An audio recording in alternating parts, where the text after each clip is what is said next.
Hello friends, स्वागत है आप सभी का अर्पण क्लासेज में। कल हमने बात की थी मेंडल के नियम के बारे में, जिसके अंतर्गत हमने फर्स्ट पार्ट में एक संकर संकरण तक पढ़ लिया था। आज हम बात करेंगे द्विसंकर संकरण की।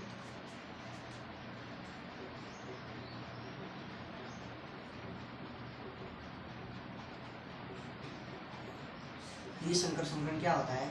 ऐसा संकरण जिसके अंतर्गत दो लक्षणों की वंशागति का अध्ययन एक साथ किया जाता है। ऐसा संकरण जिसमें दो लक्षणों की वंशागति का अध्ययन एक साथ किया जाता है, उसे हम द्विसंकर संकरण कहते हैं। ठीक है, तो द्विसंकर संकरण में दो लक्षण कौन कौन से हैं? एक गोल बीज और गोल बीज व पीला बीज का जब क्रॉस हम करवाते हैं, हरे बीज पत्र व झुर्रीदार बीज के साथ,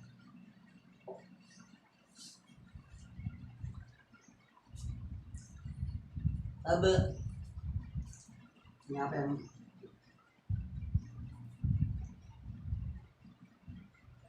आर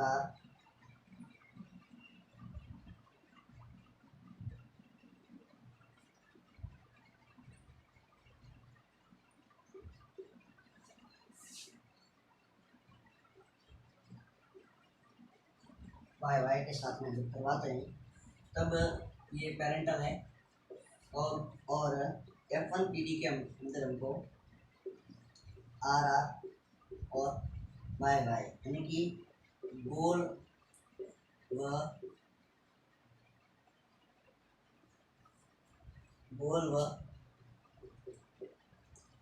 पीले प्राप्त होते हैं। तो गोल व पीले जो है वो क्या है? प्रभावी, यानी कि गोल बीज का जो आकार है वह झुर्रीदार बीज के आकार पर क्या है? प्रभावी है, और पीला जो बीज पत्र का रंग है वह हरे बीज पत्र के रंग पर प्रभावी है। अब यहाँ बात करते हैं प्रभावी और अप्रभावी कि प्रभावी क्या होता है? कि प्रभावी वह कारक जो स्वयं को F1 PD के अंदर, यानी कि जनकीय पीढ़ी से, ये P क्या है? जनकीय पीढ़ी है, और जनकीय पीढ़ी से स्वयं को जो F1 PD के अंदर प्रकट करता है। तो गोल व पीले ने जनकीय पीढ़ी से स्वयं को F1 PD के अंदर प्रकट किया है या प्रदर्शित किया है। तो ऐसे कारक को हम क्या कहते हैं? प्रभावी कारक, यहाँ प्रभावी जनक कहते हैं। ठीक है, अप्रभावी क्या होता है? जो कि जनकीय पीढ़ी से स्वयं को F1 PD के अंदर प्रदर्शित नहीं कर पाता है, उसको हम कहते हैं अप्रभावी कारक कहते हैं। ठीक है, तो प्रभावी और अप्रभावी का भी डाउट यहाँ पे क्लियर हो गया। अब यहाँ पे हम बनाते हैं, जब इसका F1 PD का जब हम क्रॉस करवाते हैं सम F1 PD का जब हम सम करवाते हैं, तब हमें F2 PD प्राप्त होती है।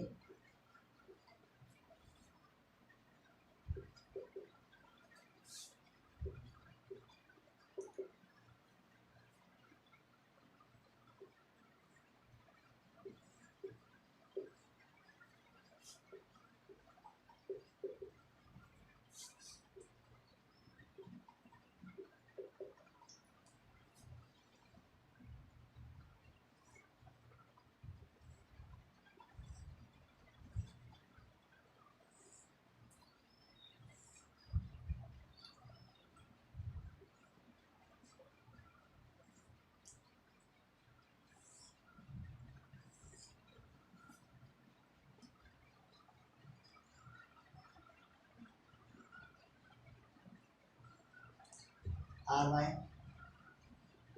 आर वाई आर वाई और आर, ठीक है। चेकर बोर्ड को हमें समझना है, कैसे बनाते हैं। अब सेम टू सेम इसको यहाँ पे लिखना है, R Y R Y R Y और आर वाई। अब हम यहाँ पे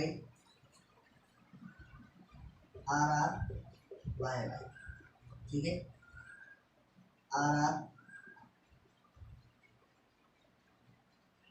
वाई वाई, यहाँ पे आर आर वाई वाई, यहाँ पे आर आर वाई वाई, ठीक है। अब यहाँ पे आर आर वाई वाई, यहाँ पर R R Y Y, R R Y Y, और यहाँ पे आर आर वाई वाई। यहाँ पर देखते हैं तो R R Y Y, R R Y Y, यहाँ पे आर आर वाई वाई, यहाँ पर भी आर आर और वाई वाई, ठीक है। आर आर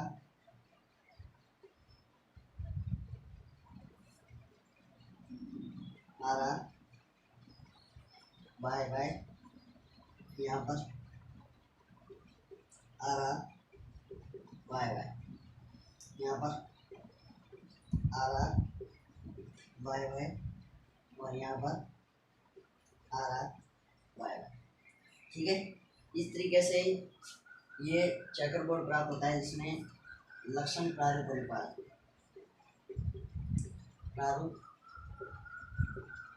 अनुपात में 9:3:3:1, यानी कि 9 जो होंगे वो क्या होंगे, गोल पीले होंगे, 3 जो होंगे वह हरे,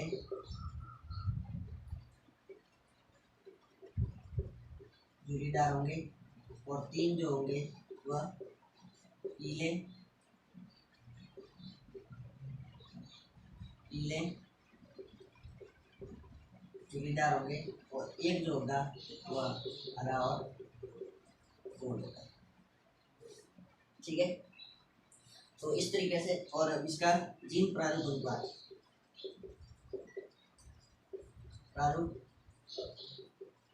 की बात करते हैं तो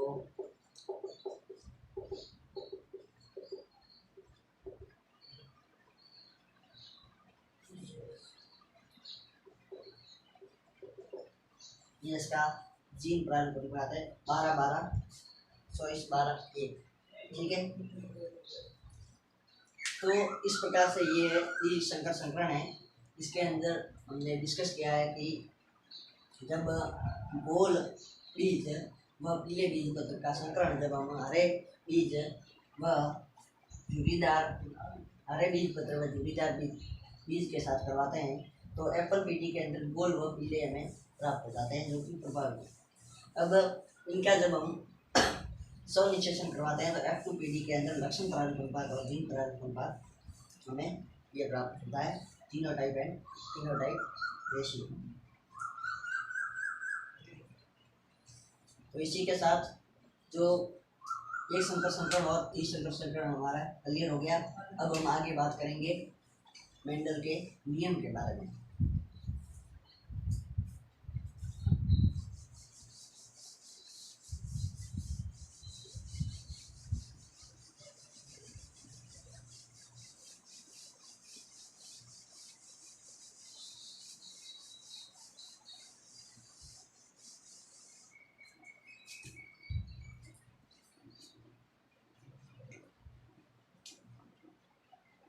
अब अगर हम मेंडल के नियम की बात करें तो मेंडल के 3 नियम हैं। इसमें से फर्स्ट नियम की बात करते हैं, प्रभाविता का नियम।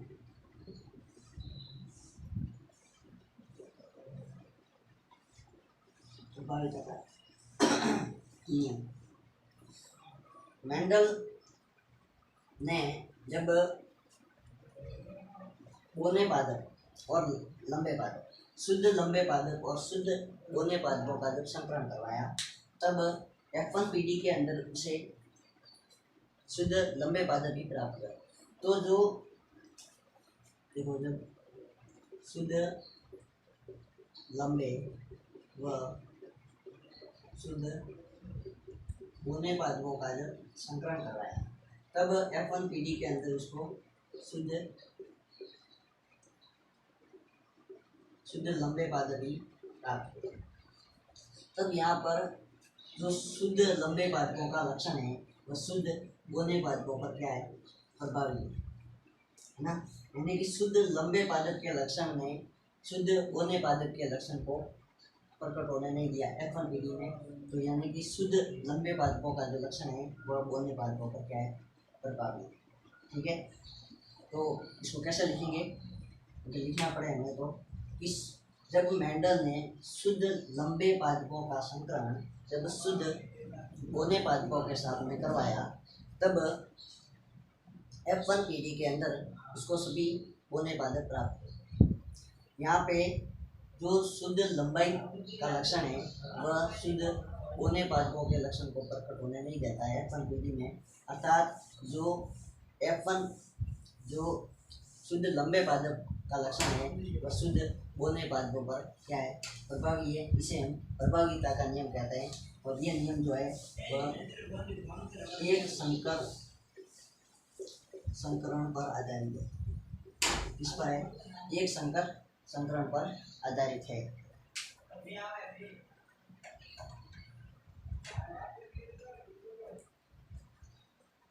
ठीक है, प्रभाविता के नियम के बाद में हम बात करते हैं दूसरा नियम, इसे हम कहते हैं स्वतंत्र अपव्यय का नियम। ठीक है,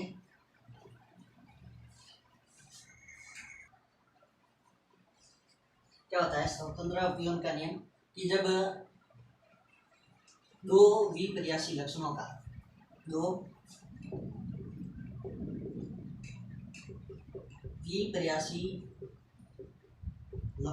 जब हम क्या करवाते हैं, संकरण करवाते हैं, तब F1PD के अंदर हमको जो प्राप्त होते हैं वह सभी प्रभावी लक्षण प्राप्त होते हैं। और उन प्रभावी लक्षणों का जब हम F1PD के अंदर सब विशेषण करवाते हैं और उनसे प्राप्त बीजों को उगाकर जब हम F2PD प्राप्त करते हैं, तब उसके अंदर सभी प्रभावी और अप्रभावी दोनों ही लक्षण प्रकट हो जाते हैं। ठीक है, तो इस प्रकार से मतलब F2PD के अंदर प्रभावी और अप्रभावी दोनों हैं, लेकिन दोनों ही एक दूसरे से क्या है, स्वतंत्र होते हैं। इसे स्वतंत्र अपव्यय का नियम कहते हैं। यानी कि जब एक लक्षण की वंशागति का दूसरे लक्षण की वंशागति से कोई संबंध नहीं होता है, एक लक्षण की वंशागति दूसरे लक्षण के वंशागति से स्वतंत्र होगी, तो यही स्वतंत्र अपव्यय का नियम है। ठीक है, तीसरी बात करते हैं युग्मकों की शुद्धता का नियम। युग्मकों की शुद्धता के अंदर क्या होता है कि जब हम दो लक्षण होते हैं, है ना, शुद्ध लंबे व शुद्ध बोने पादपों का जब हम संकरण करवाते हैं, तब F1PD के अंदर में प्रभावी लक्षण पर प्राप्त हो जाते हैं। और F1PD या प्रभावी लक्षण के बाद में जब सम निषेचन करवाते हैं, तब हमें F2PD प्राप्त होती है। और F2PD के अंदर प्रभावी और अप्रभावी दोनों ही लक्षण जो होते हैं वह एक साथ रहते हुए भी एक दूसरे से मिश्रित नहीं हो पाते, तो उसे हम कहते हैं, ठीक है,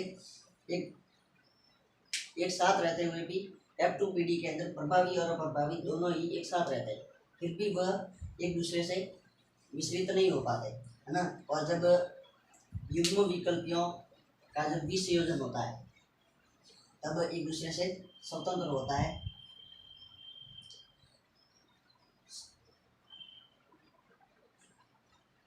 तब एक दूसरे से क्या होता है, स्वतंत्र होता है। और जब युग्मक जनन की क्रिया होती है तब वहाँ युग्मकों का जो पृथक्करण होता है वह एक दूसरे से भी स्वतंत्र होता है, जिससे कि युग्मकों की शुद्धता बनी रहती है और इसे हम युग्मकों की शुद्धता का नियम कहते हैं। ठीक है, अब इसके बाद हम बात करते हैं मेंडल की सफलता के कारण कि मेंडल ने टोटली 7 सफलता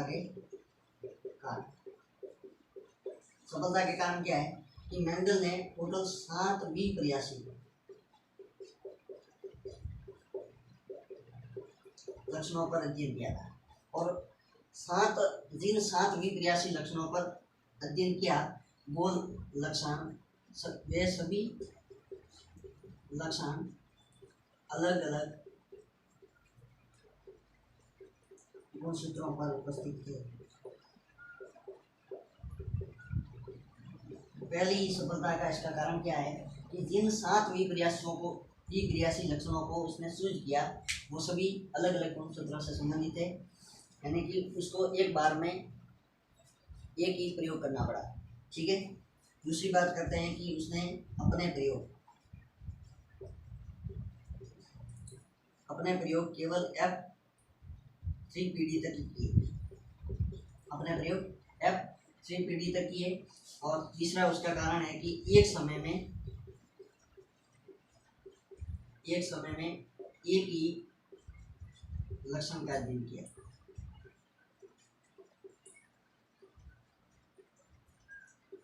तो मेंडल की सफलता के जो कारण है वह ये है कि पहले तो उसने जिन 7 विप्रयासी लक्षण थे उन 7 विप्रयासी लक्षणों का अध्ययन किया और वो लक्षण जो थे वो 7 अलग अलग गुणसूत्रों से संबंधित थे। दूसरी सफलता का कारण क्या है कि इसने अपने प्रयोग F3 पीढ़ी तक किए।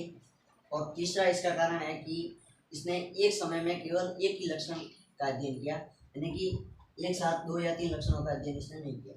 ठीक है, तो ये उसकी सफलता के कारण थे। अब हम बात करते हैं 3 संकरण के बारे में, 3 और नए संकरण के बारे में, है ना। इसमें पहला संकरण आता है हमारा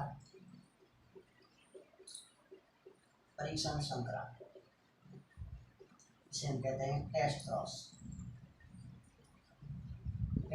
ठीक है, परीक्षण संकरण क्या होता है कि जब F1 पीढ़ी के लक्षणों का संकरण या F1 पीढ़ी के कारकों का संकरण जब हम किसी प्रभावी जनक के साथ करवाते हैं, है ना। जब F1 पीढ़ी के जनकों का संकरण हम प्रभावी जनकों के साथ में करवाते हैं तो इसे हम टेस्ट क्रॉस कहते हैं। क्या कहते हैं? Test cross. यानी कि F1 पीढ़ी के अंदर जैसे कि बोने और लंबे में क्या प्राप्त हुआ था हमें, T और T, और हम प्रभावी के साथ करवाते हैं तो P और T। ठीक है, तब यहाँ से TT और T और T, यानी कि जो इसका जीन प्रारूप अनुपात होगा, जीन प्रारूप अनुपात इसका 1:1 हो जाएगा और लक्षण प्रारूप अनुपात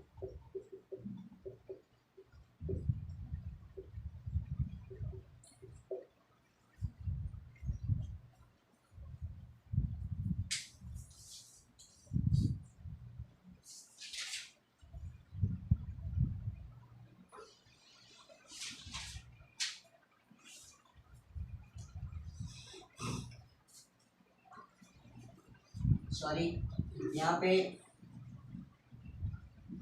टेस्ट क्रॉस नहीं है, यहाँ पे बैक क्रॉस है। संकर पूर्व संकरण क्या है? संकर पूर्व संकरण यानी कि बैक क्रॉस, क्योंकि प्रभावी के साथ जब F1 पीढ़ी का करवाते हैं तो वो हम बैक क्रॉस में करवाते हैं। और बैक क्रॉस बस कंफ्यूजन यही रहता है कि बैक क्रॉस के अंदर हमेशा प्रभावी के साथ करवाते हैं और टेस्ट टेस्ट क्रॉस जब आएगा यहाँ पे, हम जब टेस्ट क्रॉस करवाते हैं तो टेस्ट क्रॉस के अंदर हम क्या करवाते हैं कि F1PD का अप्रभावी के साथ करवाते हैं, अप्रभावी के साथ। तो F1PD क्या है और अप्रभावी क्या है, स्मॉल टी। अब स्मॉल टी के साथ में कैपिटल टी स्मॉल टी और स्मॉल टी, यानी कि यहाँ पे लक्षण प्रारूप अनुपात 1:1 और जीन प्रारूप अनुपात 1:1 प्राप्त होता जाता है। यानी कि लक्षण प्रारूप में एक लंबा है और एक कोना है, जबकि यहाँ पे लक्षण प्रारूप अनुपात में क्या है, सभी लंबे हैं, क्योंकि ये F1PD और F1PD के अंदर हमें क्या प्राप्त होता है, सभी लंबे, और ये भी F1PD आती, जबकि यहाँ पे तो ऑलरेडी लंबे ही हो गए। तो बैकक्रॉस के अंदर जो जीन प्रारूप अनुपात है वो 1:1 है और लक्षण प्रारूप अनुपात में सभी लंबे प्राप्त हो जाते हैं, क्योंकि यहाँ पे एक लंबा है और एक बोला है बैकक्रॉस टेस्ट क्रॉस के अंदर। ठीक है, अब हम बात करते हैं जो मेंडल के नियम के उत्पाद के बारे में, इसके बारे में बात करते हैं, मेंडल के नियम के उत्पादों के बारे में।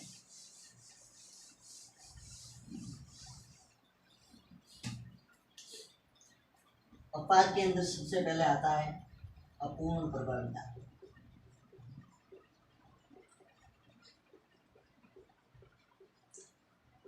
उत्पाद मतलब मेंडल ने जो 3 नियम दिए हैं उन नियमों का ये एक उत्पाद, उन तीनों नियमों में से एक नियम का ये उत्पाद है और ये प्रभाविता के नियम का उत्पाद है।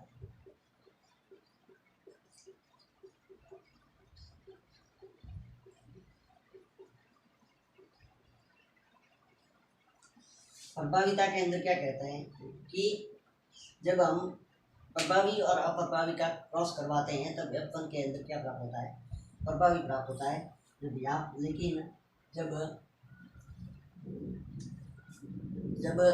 मेंडल के जाने के बाद नए वैज्ञानिक आए और उन्होंने नए प्रयोग किए और बताया कि उनके प्रयोग से ये सिद्ध हुआ कि जैसा मेंडल ने बताया वैसा नहीं होता है। ठीक है,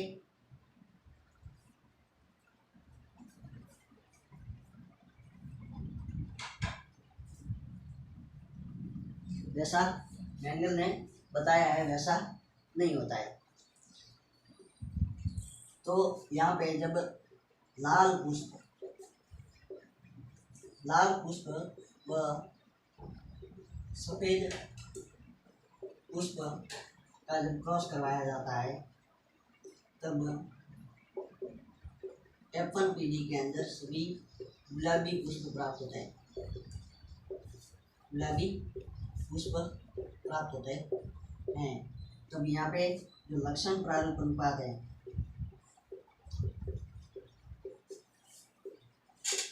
लक्षण प्रारूप अनुपात और जीन प्रारूप अनुपात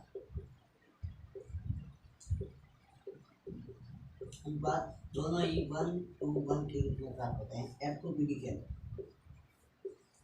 ठीक है, यानी कि यहाँ पे प्रभावी और अप्रभावी ने दोनों ने ही अपना लक्षण खत्म कर दिया और एक तीसरे नए मध्यवर्ती लक्षण को उत्पन्न किया, इसे गुलाबी पुष्प प्राप्त हुए। ठीक है, दूसरा जो उत्पाद आता है वह आता है स्वप्रभाविता। यह भी प्रभाविता के नियम का उत्पाद है।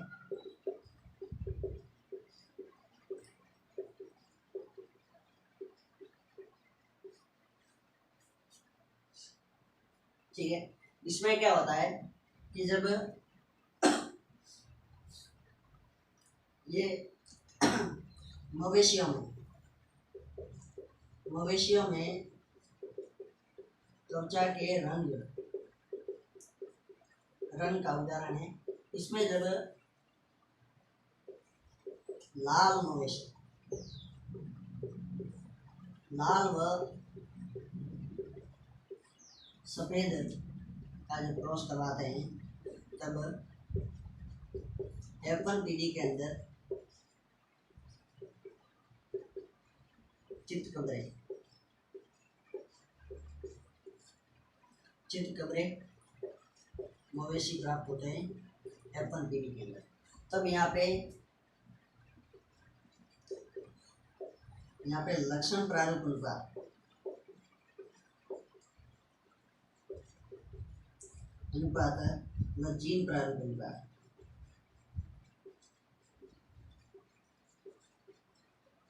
अनुपात 1:2:1 में प्राप्त हो जाता है। यानी कि एक लाल होगा, दो चितकबरे होंगे और एक सफेद होगा। यहाँ पर भी एक लाल होगा, दो गुलाबी होंगे और एक सफेद पुष्प प्राप्त होगा। अब सप्रभाविता अपूर्ण प्रभाविता के बाद तीसरा आता है बहु प्रभाविता।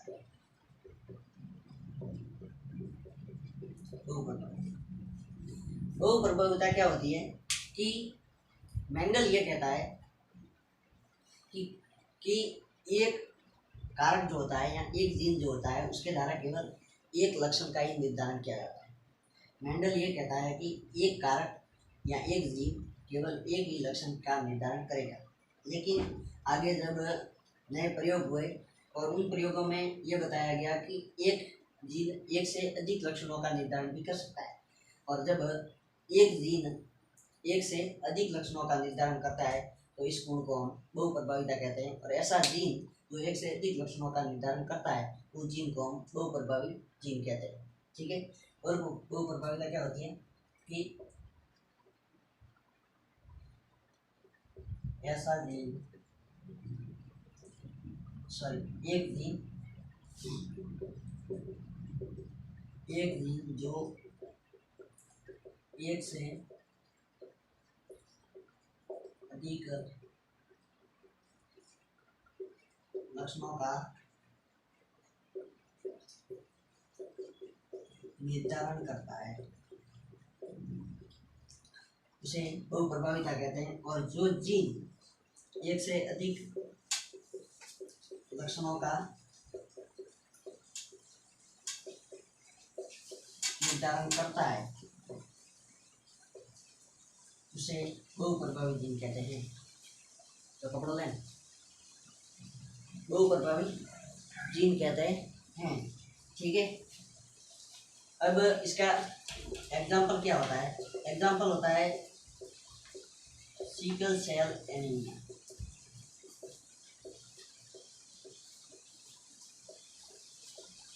Sickle cell anaemia, sickle cell anaemia में क्या होता है कि एक असामान्य जीन की उपस्थिति के कारण ना सिकल सेल एनीमिया के रोगी के आरबीसी में क्या होता है कि एक असामान्य जीन उपस्थित होता है। और उस असामान्य जीन की उपस्थिति के कारण उसकी आरबीसी का जो आकार होता है, शेप जो होता है, वो कैसा हो जाता है? अंशाकार हो जाता है। और अंशाकार होने के कारण उसकी जो होती है वो और अंशाकार हो जाने के कारण उसके शरीर में आरबीसी की क्या हो जाती है? कमी हो जाती है। और फिर उसके बाद उसकी मृत्यु हो जाती है। रक्त अल्पता के कारण उसकी मृत्यु हो जाती है। और अगर ये जो असामान्य जीन है वह समयुग्मजी अवस्था में अगर रोगी के शरीर में उपस्थित होती है तो ऐसे व्यक्ति की मृत्यु जो होती है वह शिशु अवस्था में ही हो जाती है। ठीक है। तो ये जो चीज़ें हमने पढ़ी हैं, इसके बाद एक चीज़ और है, वह है घातक जीन। घातक जीन के बारे में पढ़ते हैं। घातक जीन क्या होते हैं कि ये वे जीन होते हैं जो कि किसी भी जीव की जीवन क्षमता को कम कर देते हैं। यानी कि घातक जीन की उपस्थिति के कारण क्या हो जाता है? जीव की मृत्यु हो जाती है। अब घातक जीन के बारे में चूहों के लोम चर्म के ऊपर प्रयोग किया गया घातक जीन का कि चूहों में जो पीला रंग होता है वह कैपिटल वाई जीन की उपस्थिति के कारण होता है। ठीक है। और ये कैपिटल वाई जीन है जो हरे रंग के स्मॉल वाई जीन पर क्या होता है? प्रभावित होता है। ठीक है। तो क्या होता है कि जब इस पीले लोम चर्म वाले चूहों का जब संकरण करवाया जाता है तो F1 पीढ़ी के अंदर समयुग्मजी अवस्था में 2 कैपिटल Y की उपस्थिति में जो पीले लोम चर्म वाला जो चूहा होता है उसकी क्या हो जाती है, मृत्यु हो जाती है। यानी कि समयुग्मजी अवस्था में ये क्या होता है, पीले लोम चर्म के साथ साथ मृत्यु का भी कारण होता है, जबकि विषम युग्मजी अवस्था में ये क्या करता है, चूहे में पीले रंग का निर्धारण करता है। तो समयुग्मजी अवस्था में ये घातक जीन के रूप में कार्य करता है, जबकि विषम युग्मजी अवस्था में वाई जीन जो होता है वह चूहों में पीले रंग का निर्धारण करता है। तो इस तरीके से आज हमने पढ़ा द्विसंकर संकरण, जो कि पिछली स्लाइड के अंदर हमने पढ़ा। आपको शायद समझ में आ गया होगा, आ जाएगा, ठीक है। उसके बाद द्विसंकर संकरण के बाद हमने पढ़ा मेंडल के नियम पढ़े, लॉ ऑफ डोमिनेंस, प्रभाविता का नियम, स्वतंत्र अपीयन का नियम और युग्मकों की शुद्धता का नियम, ये 3 नियम पढ़े। उसके बाद हमने बैक क्रॉस टेस्ट क्रॉस पढ़ा और उसके बाद अभी हमने पढ़ा मेंडल के नियम के बाद, इसमें अपूर्ण प्रभाविता, सप्रभाविता, बहुजीनी वंशावृत्ति, घातक जीन और बहु प्रभाविता के बारे में पढ़ा। तो आपको अच्छा समझ में आए तो अगर आपको कमेंट करना है और मैं आगे और अच्छे से अच्छे वीडियो अपलोड करता रहूँगा। धन्यवाद।